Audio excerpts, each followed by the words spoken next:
안녕하십니까, 투자의 탄생입니다. 요즘 그 주거용 오피스텔 투자에 관심들이 아주 집중되고 있습니다. 연일 요즘 그 갈 곳 잃은 돈들이 방 2개짜리, 아니 3개짜리, 화장실 2개짜리인 그 국민주택 규모 이하 85제곱미터 이하짜리 오피스텔로 마구 몰리고 있는데요. 요거는 그 다주택자라고 하더라도 취득세는 4.6%로 동일합니다. 그래서 남아 돌아가는 그 현금 유동성이 주거용 오피스텔로 집중되고 있는 상태입니다. 그런데 오피스텔을 투자하다가 기존 주택을 매도를 하고 싶으신 분들은 이게 양도세가 중과돼 가지고 중과세 폭탄이 터질 수도 있습니다. 이런 걸 잘 모르시고 진행하시는 분들이 있는데, 그래서 이번 오피스텔에 대해서 취득세, 재산세, 종부세, 양도세 이런 것들을 한번 자세히 알아보겠습니다. 자, 먼저 구독과 좋아요 눌러주시고 구독과 좋아요 눌러주시면 제게 큰 힘이 됩니다. 자, 바로 시작합니다.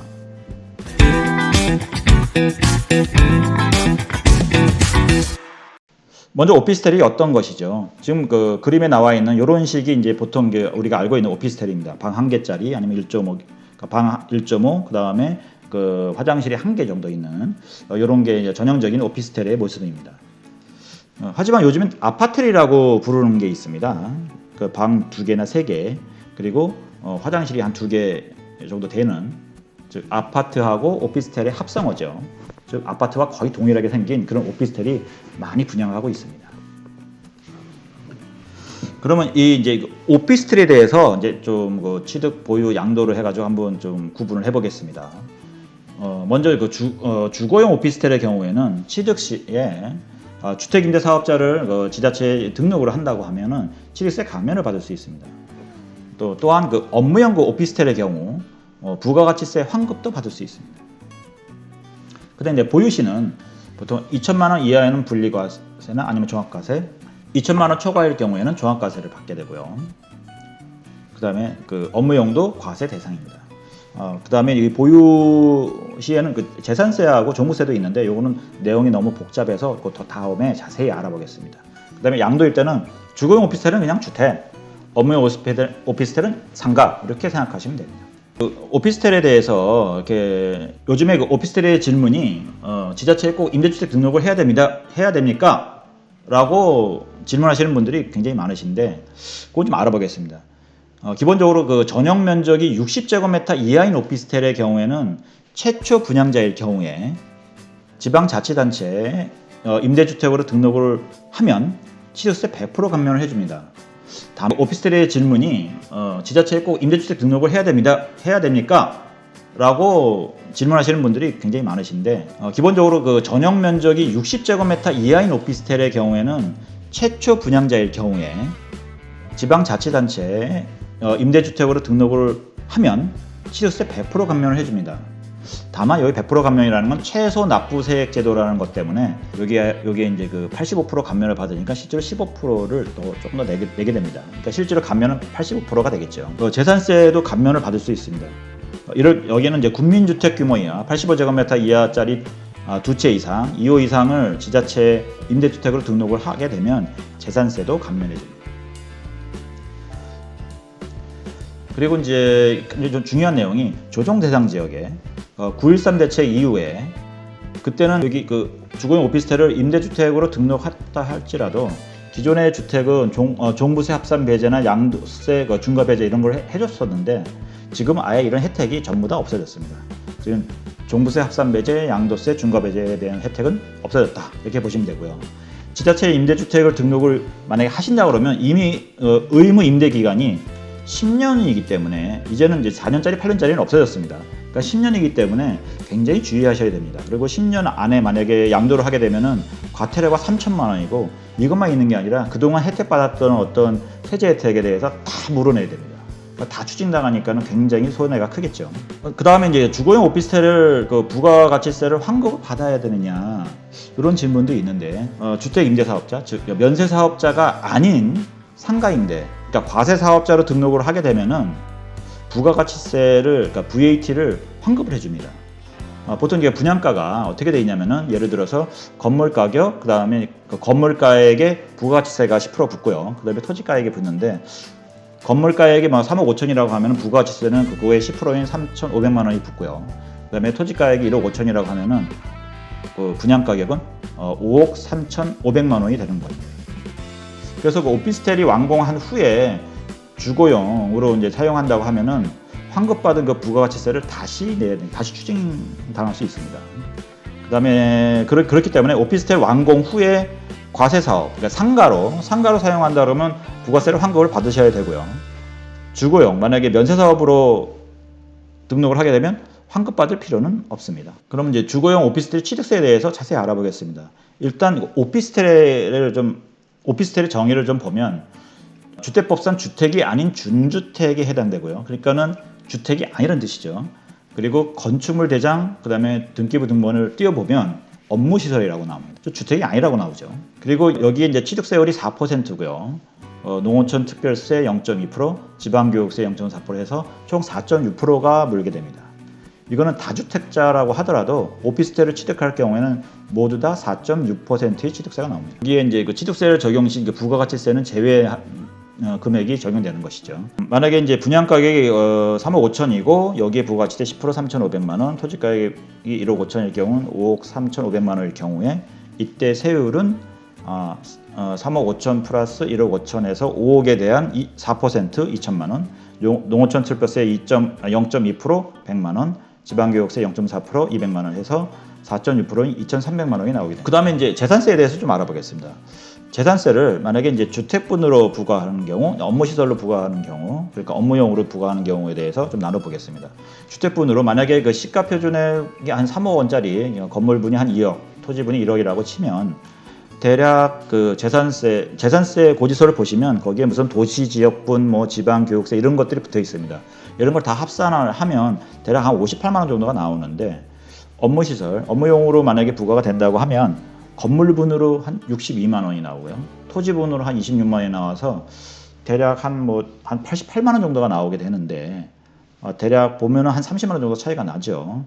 즉 그 상가, 그러니까 업무시설로 부과하는 게 조금 더 몇십만 원 더 낼 수 있다. 이런 걸 좀 생각해 보시면 됩니다. 근데 주거용 오피스텔 재산세를 갖다가 여기 조금 주의하셔야 되는 부분이 있는데 주거용 오피스텔은 실제 사용 현황에 따라서 재산세를 부과하는 게 사실 원칙이고요. 하지만 이제 실제로 그 공부상 현황으로 재산세를 부과하고 있습니다. 실제로 다 가가지고 확인해 볼 수가 없죠.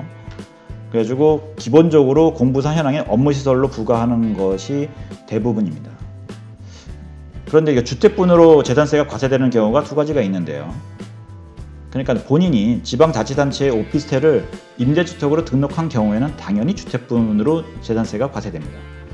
또한 이게 지방자치단체에 가끔 가다가 이걸 변동신고를 해라라는 안내문이 나오는데 재산세 과세 대상 변동신고를 만약에 별도로 내가 했다, 주인이 먼저 했다, 그러면은 당연히 주택분으로 재산세가 과세됩니다. 여기에 그 주거용 오피스텔 변동신고 안내문이라는 게 취득하고 나시면 일정 시간 지나고 나면 이게 안내문이 날라오는데 거기에 이러한 그 문구들이 적혀져 있습니다. 다주택으로 종합부동산세 대상이 될 수 있습니다. 양도소득세 중과 대상이 될 수 있습니다.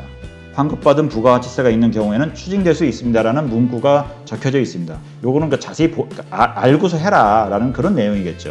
그러니까 여기 되게 주의해야 될 부분인데 주거용 오피스텔을 주택분으로 재산세를 과세를 하시게 되면 아까 보셨다시피 한 3억짜리인 경우에는 재산세가 한 30만 원 좀 줄어들기는 하지만 그것 때문에 만약에 이거를 주택분으로 재산세로 신고했다라고 하면 다른 주택을 취득할 경우에 주택수에 들어갑니다.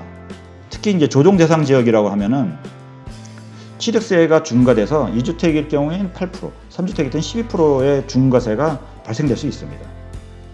또한 여기에 또 하나 더 중요한 것이 종부세입니다. 종합부동산세가 이 주택분이 합산이 돼가지고 과세가 되기 때문에 생각도 안 한 그 종부세가 나올 수도 있습니다. 요 다음 주 22일부터 그 종부세 고지서가 이제 발송된다고 하는데요. 아마 그거 받으시고 아마 곡소리 나시는 분이 많을 걸로 보입니다. 종합부동산세에 대해서 잠깐 더 알아보겠는데요. 이 종합부동산세는 재산세의 납세 의무자와 과세 대상을 그대로 준용해 옵니다. 재산세가 주택분으로 과세되고 있다고 하면 다른 주택과 합산돼서 주택분으로 종부세가 과세되고요. 재산세가 업무용으로 과세를 하고 있다고 하면 토지분만 종부세에 과세가 되는데, 요거는 한번 자세히 요거 구분표를 보시면 주거용 오피스텔은 주택분 재산세가 1기분, 제2기분으로 나눠서 나오고요. 7월, 그다음에 9월 달에. 그다음에 업무용 재산세는 건물분, 토지분으로 나눠서 나옵니다. 이것도 7월, 9월에 나옵니다. 근데 주택분으로 만약에 내는 거는 당연히 그 종부세에 합산돼서 나오고요.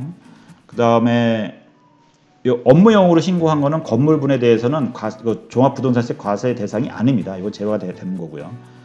여기에 토지분만 별도 합산이 되는데, 이거는 이 별도 합산이라는 것은 땅을 많이 가지고 계신 과세 기준으로 한 80억 넘는 이런 큰 부자들한테만 이게 합산이 되기 때문에 기본적으로 오피스텔 한두 채 갖고 계신 분들은 전혀 고려하지 않으셔도 상관없습니다. 종합부동산세에 대해서 잠깐 더 자세히 알아보면 조정 대상 지역의 공시가격 한 8억 원짜리 주택을 갖고 계신 분이 시가 표준에 한 3억짜리 오피스텔을 만약에 샀다. 어떻게 되냐? 오피스텔을 업무용으로 만약에 재산세를 부과했을 경우에는 이 종부세의 과세 기준 금액이 11억 원입니다. 근데 여기서는 업무용으로 신고를 했기 때문에 공시가격 8억, 즉 주택의 공시가격의 합이 8억 원으로 돼서 11억 원보다 적기 때문에 종부세는 아예 나오지가 않습니다.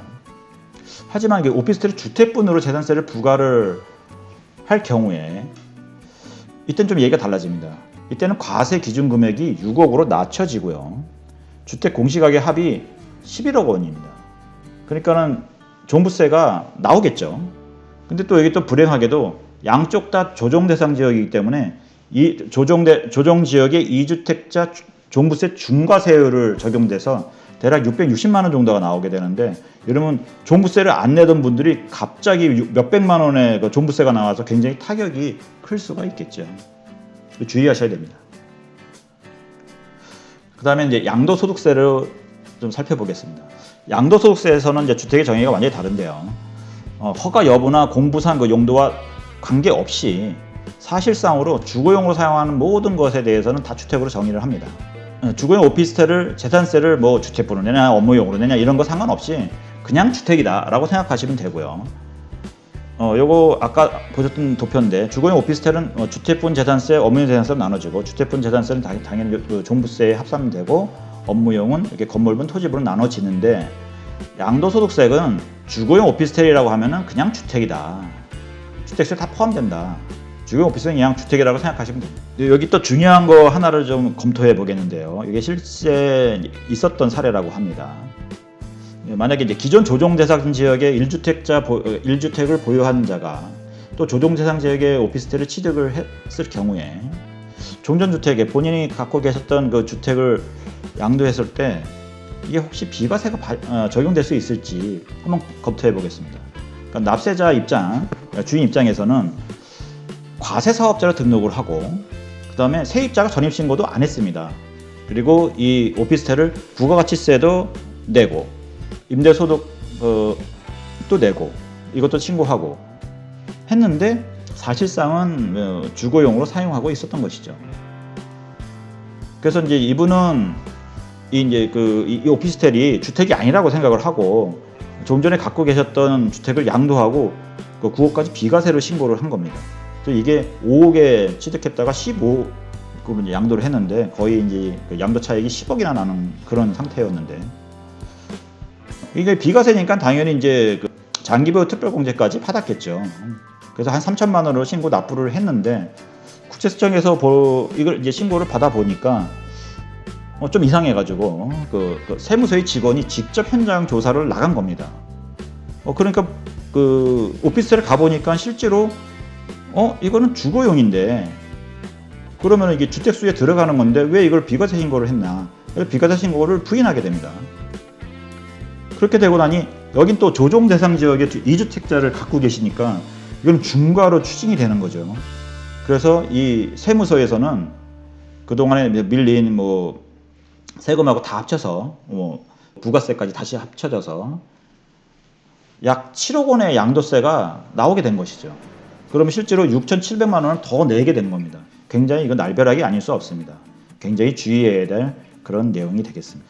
주거용 오피스텔 취득 시의 주의사항에 대해서 좀 정리를 해보겠습니다. 처음에 애초에 주거용으로 사용할 건지 업무용으로 사용할 건지 그러니까는 사무실로 쓸 건지 이런 걸 명확하게 구분하시고 취득을 하셔야 되고요.